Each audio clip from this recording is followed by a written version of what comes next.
Here's something I want to share with y'all.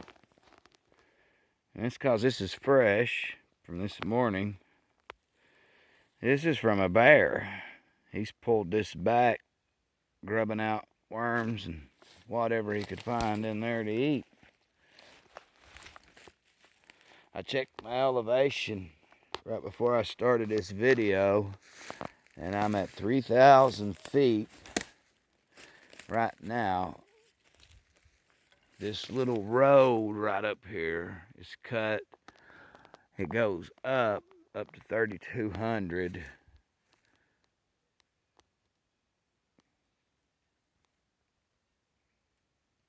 This ridge I'm on goes up to almost 4,000 feet.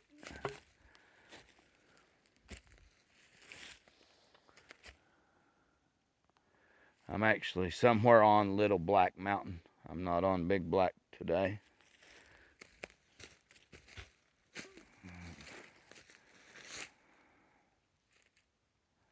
But I am on one of her biggest ridges. I mean, a lot of people think there's hundreds of mountains in Harlan, and there's not. There's actually 5. Everything's just kind of built around those 5 mountains. You got Big Black, Little Black, Stone, Pine, and Reynolds. A lot of people say, well, where the heck is that Reynolds Mountain at? Well, it's, how can I explain it to you? If you're going down Middlesboro from Harlan, Pine Mountain's on your right, Reynolds will be on your left. And I got this old map of Harlan. I'd have to find it. And that's the name of it. I didn't know that till I looked at the name that day on that map. And counted the mountains, the highest knobs, the highest peaks. It's an elevation map is what it is. But learn something new every day, right?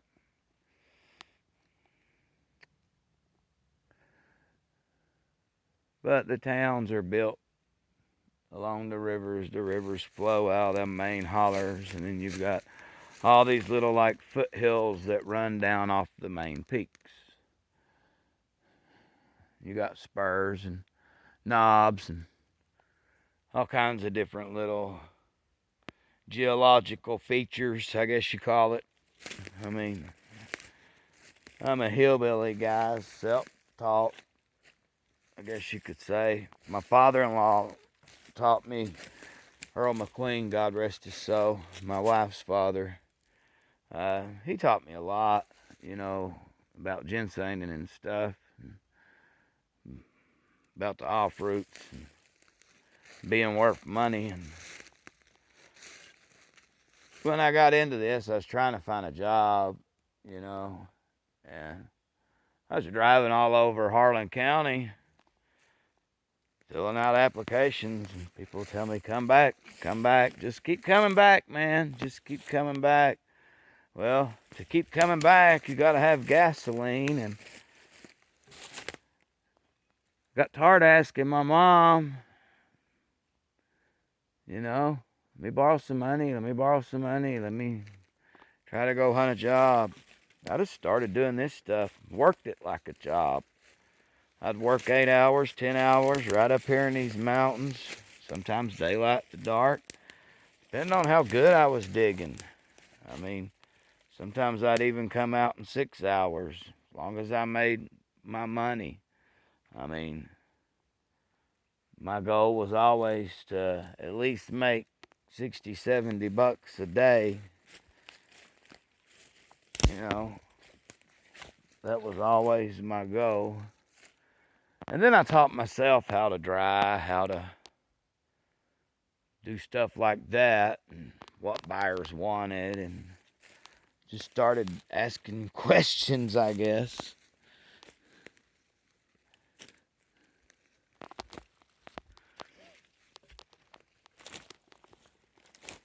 I mean, you just get started, you get a passion for it, and you keep pushing. You know, I always was fascinated too with these root buyers, man. You go to any of them, they got nice houses, nice cars, big wad of cash. And when you think about it, they're paying $200 a pound for ginseng. That's an example. It's actually higher than that right now. I think it's 225, maybe 250 green right now. But anyway, let's just use 200, okay? And you guys break out the calculators because I'm not that good in math. But if they see 200 people, okay, a day, and they got, I don't know, say on average 4 ounces, right? Which a lot of people bring in way more than any 4 ounces. I know a half a pound to me is a bad day, just average, not good, just okay. But anyway, if they dig in 4 ounces, that's 4 people to make a pound. I mean, they're going through some money. You see what I'm getting at? So you got to have deep pockets to actually buy this stuff. And no, guys, I don't have deep pockets. I always bought with a backer. I kept records. If I spent a penny of their money, I showed what I bought, and all that. I've had a few to use me. I've, not worked with anybody in a while, but I am open to it. But they have to understand I have to provide for my family. So, until I build that business up, I'd have to continue working my job. Maybe buy in the evenings, whatever.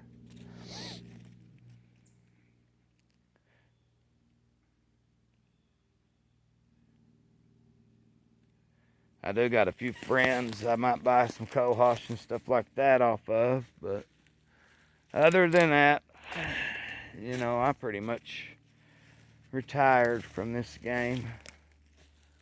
I do still get out and harvest my ginseng in the fall. And I'll get out and walk the woods a few times in the summer, take pictures, scout some new areas, and see if anybody's digging in them. Well, guys, I'm going to get off here and get on up this mountain. I was hoping to run into a big one, so I cut the camera on, but that didn't happen. I was really hoping I did. Coming back in the center of this holler. Maybe going back up will hit. You never know. I mean, this is beautiful country in here. And we're at a good elevation to find the good same. So,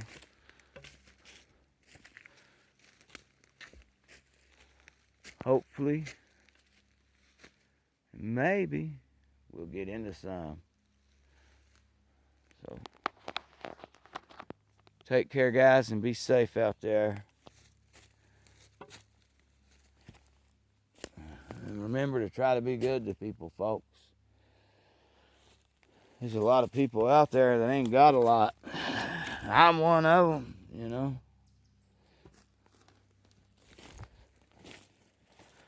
It's just like the other day, I was in here the very first weekend, and there's some pot growers down there.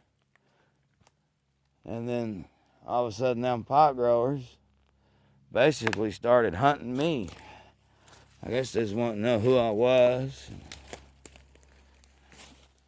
Try to figure out what I was doing, if I was on to them. Which it's understandable, I guess, But I do not like being hunted like an animal, Didn't like that at all.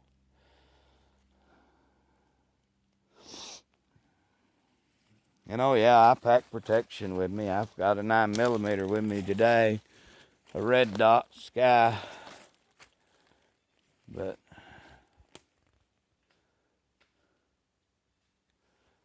you know, I hope and pray I never ever have to open fire on a man. Because if I ever have to pull it out, I'm gonna kill them. I'm not pulling it out to them. Wave it around and say hello. I'm gonna pull the trigger. I mean, if it goes that far, I try to be sensible. I try to talk to people. But there's just some people out there, buddy, you can't talk to. There's just some people that's so strung out, there's no helping them. But that's a story for another day, right? I got to get up here. You guys stay safe out there if you're doing this. Remember, the baby copperheads are born this time of year. So don't be sticking your hands down there first. Use your digger, your tool, whatever you got. I know you've been seeing me in those videos stick my hands down in there. I got to get out of that habit before I get bit, you know. Knock on all this wood I'm walking on. I've never been bit yet. So hopefully I don't never have to go through that experience. So anyway, guys, stay safe. Hopefully I'll be back on making another video soon. Whoa, Jesus, this is hard to walk on. Get some good moss. They buy that stuff in the wintertime. Moss, floral arrangements, and caskets, I reckon. I've never really dug into that real far. But I'm going to get up here and see what I can find. Above this old logging road here is supposed to be 3,200 feet. So according to the elevation map. So stay safe, guys. I know I've said that like 5 times, but I was keeping my balance coming through. It's hard to just turn you all off. So hopefully we'll be back on with a big 4-prong.